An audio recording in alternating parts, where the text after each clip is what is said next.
شكرا يا ربي شكرا هديت قلبي شكرا. Bismillahirrahmanirrahim. Assalamualaikum warahmatullahi wabarakatuh. Alhamdulillah, kita bersyukur kepada Allah yang telah memberikan kepada kita kesempatan untuk melanjutkan perkuliahan ini. Kemudian salawat dan salam kita doakan kepada Allah, semoga disampaikan kepada Nabi yang mulia, yaitu Nabi besar Muhammad sallallahu alaihi wasallam. Kita lanjutkan materi kuliah kita, Syarah Hadis Ekonomi pertemuan ke-13, yang mana materinya tentang kafalah. Kafalah. Apa yang dimaksud dengan kafalah? Kafalah adalah jaminan, atau tanggungan, yang mana seseorang menanggung hutang orang lain, maka ini disebut kafalah, Dan kafalah ini sudah ada sejak zaman Rasulullah Sallallahu Alaihi Wasallam. Orang yang menanggung namanya kafil. Adanya seseorang menanggung hutang orang lain, dan itu dilakukan secara ikhlas, bukan karena terpaksa, kemudian juga harta sendiri. Kita akan bacakan hadis yang berkaitan dengan kafalah ini. Hadis yang disampaikan oleh Salamah bin Aqwa. Kita bacakan hadisnya. Silahkan diperhatikan di teks dari Salamah bin Aqwa. Kita lihat sedikit profil Salamah bin Aqwa ini. Siapa sih Salamah bin Aqwa ini? Salamah bin Aqwa ini adalah sahabat yang terkenal pandai memanah, yang pintar memanah. Kemudian sahabat yang gigih, yang semangat dalam beragama. Ini Salamah bin Aqwa. Kemudian dia juga dikenal masyhur dengan sahabat yang tidak pernah berbohong, yang tidak pernah berdusta. Dia mempunyai kunyah Abu Iyas. Abu Iyas atau Abu Muslim, Abu Amir, tapi yang masyhurnya adalah Abu Iyas. Abu Iyas. Abu Iyas ini anaknya bernama Iyas, maka Abu Iyas. Anaknya berkata, salah satu kelebihan bapakku Salamah bin Aqwa adalah tidak pernah berbohong, tidak pernah berdusta. Inilah kelebihan dari dari Salamah bin Aqwa. Ini yang disampaikan oleh anaknya. Kita lanjutkan hadisnya. Kata Salamah bin Aqwa, anna nabiyya sallallahu alaihi wasallam utiya bi janazatin liusalliya 'alaiha. Bahwasanya Nabi Muhammad sallallahu alaihi wasallam didatangkan atau dihadirkan kepadanya jenazah salah seorang dari sahabat untuk disolatkan. Maka Nabi bertanya, hal alaihi min dainin, apakah jenazah ini mempunyai hutang? Nabi bertanya. Maka sahabat menjawab, la, tidak.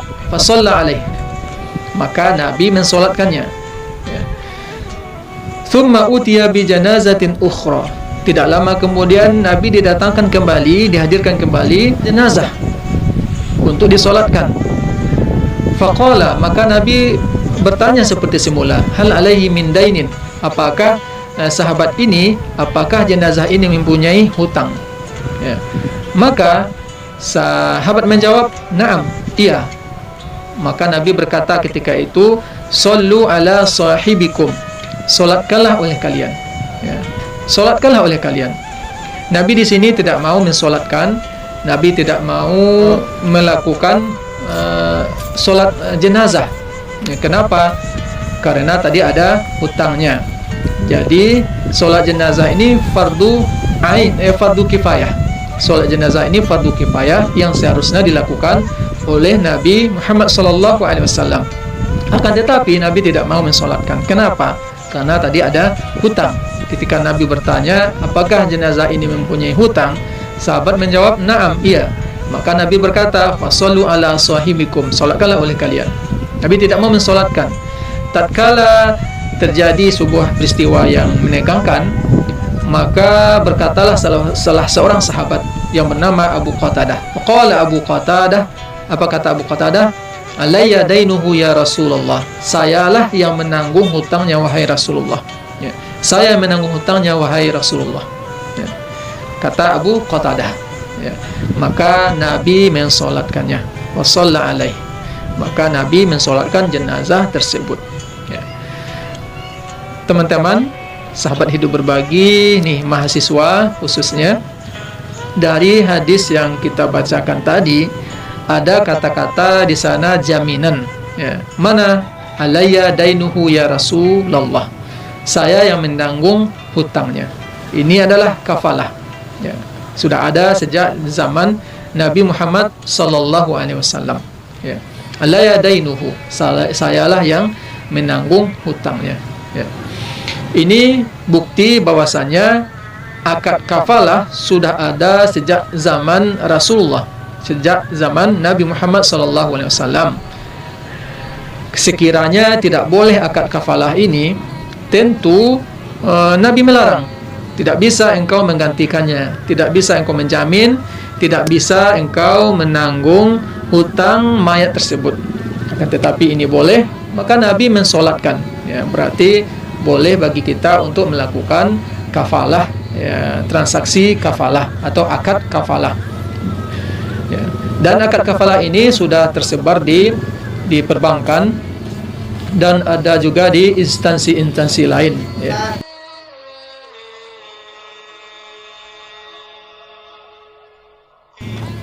Maaf ya mengganggu sedikit. Jadi akad kafalah ini sudah ada sejak zaman Rasulullah Sallallahu Alaihi Wasallam. Mahasiswa semuanya, inilah dalil hadis yang menjadi materi kita yang harus kita hafal, yang menjelaskan tentang akad kafalah. Ya. Akad kafalah atau akad tanggungan atau jaminan. Ya. Kemudian di dalam Al-Quran, kalau kita ingin melihat apakah akad kafalah ini ada disebut di dalam Al-Quran, jawabannya ada di dalam surat Yusuf ayat 72. A'udzu billahi minasy syaithanir rajim.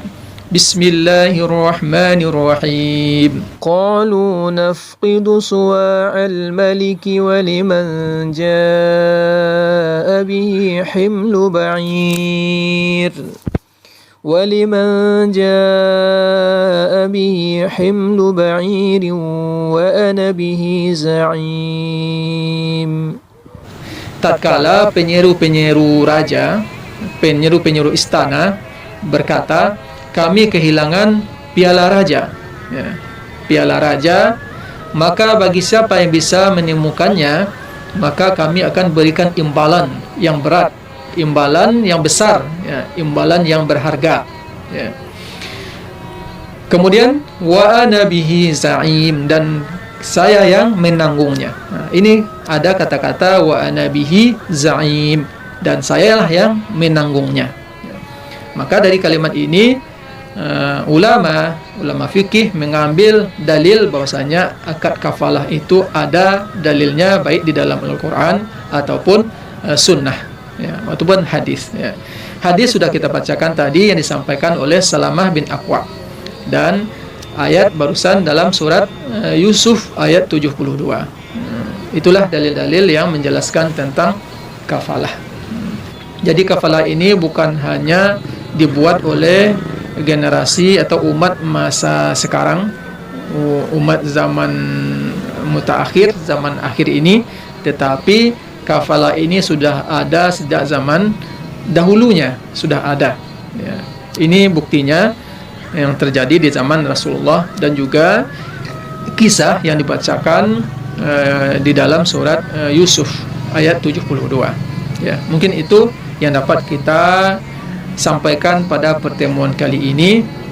Dan sekali lagi kita sampaikan, kafalah, kemudian ijarah, kemudian mudharabah atau musyarakah, ini semua akad yang erat kaitannya dengan tolong menolong. Ini adalah akad yang tolong menolong, yang sifatnya tolong menolong. Ini bentuk implementasi, bentuk pengamalan kita terhadap ayat Al-Quran surat Al-Maidah ayat 2, yaitu wa ta'awanu 'alal birri wat taqwa. Tolong-menolonglah kamu dalam kebaikan dan ketakwaan. Ya, jadi wakalah ini termasuk akad tolong-menolong, akad bantu-membantu sesama kita.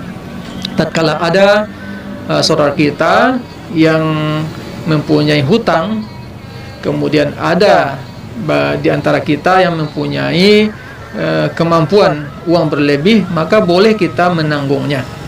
Dan syaratnya tentu ada. Syaratnya tentu menanggungnya karena ikhlas, tidak keterpaksaan. Pilihan dia sendiri. Dia menanggung hutang ini bukan karena keterpaksaan, tetapi karena ikhlas. Dan ada banyak syarat-syarat kafalah, ya.